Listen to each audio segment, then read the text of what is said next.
Assalamualaikum warahmatullahi wabarakatuh. Alhamdulillahi rabbil alamin. Allahumma salli ala sayyidina Muhammad wa ala ali sayyidina Muhammad.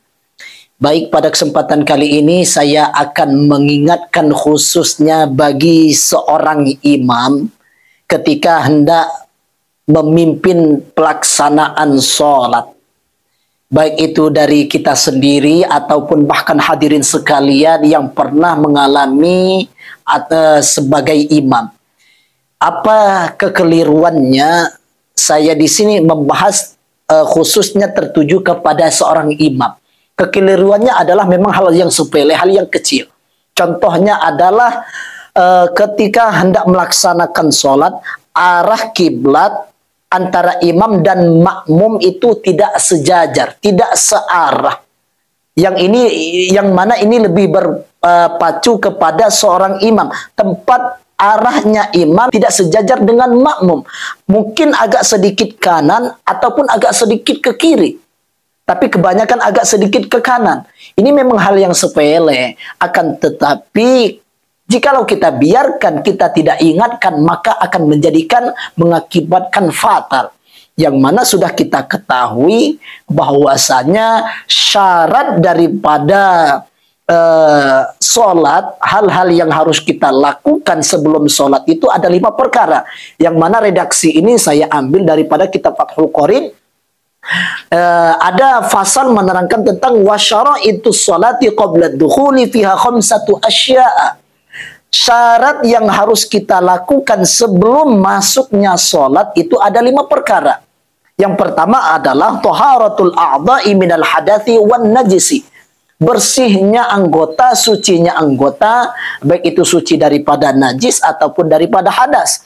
Yang kedua adalah menutup aurat, wasatrul aurati, menutup aurat, tentu dengan bilibasin tahirin, dengan pakaian yang bersih, yang suci. Wal wuqufu ala makanin tahirin, dan yang ketiga adalah kita berdiri pada tempat yang suci, baik itu ketika kita berdiri, ketika kita sujud dan duduk lain sebagainya.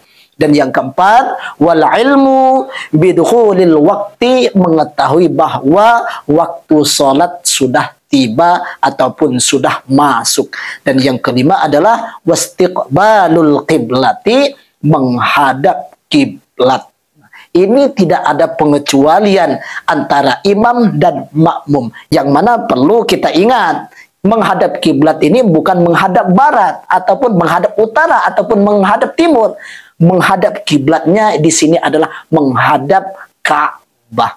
Jadi kesimpulannya adalah saya mengingatkan, saya pribadi khususnya dan umumnya mungkin kepada hadirin sekalian yang mungkin kebiasaannya melaksanakan sholat itu menjadi seorang imam, akan lebih kehati-hatian ketika menghadap kiblatnya. Jangan sampai berbeda ataupun jangan sampai tidak searah antara imam dan makmum. Mungkin saya rasa ini bisa saja terjadi karena keegoisan seseorang.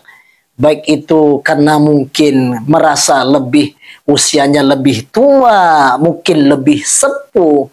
Ini sebenarnya janganlah kita mengedepan keegoan.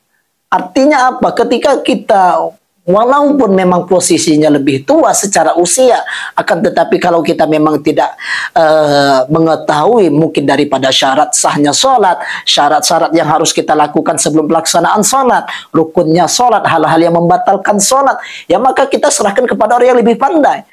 Dan juga saya mengingatkan kepada kita mungkin yang lebih muda, jangan mentang-mentang kita lebih paham, lebih mengetahui dari hal-hal sholat, maka kemudian apa? Kita lebih mengedepankan kesombongan kita. Ya kita tahu diri juga, kita lebih mengedepankan akhlak, kita lebih mengedepankan orang lain mungkin lebih pandai dan juga mungkin lebih sepuh secara usia ataupun secara pengalaman. Terima kasih. Assalamualaikum warahmatullahi wabarakatuh.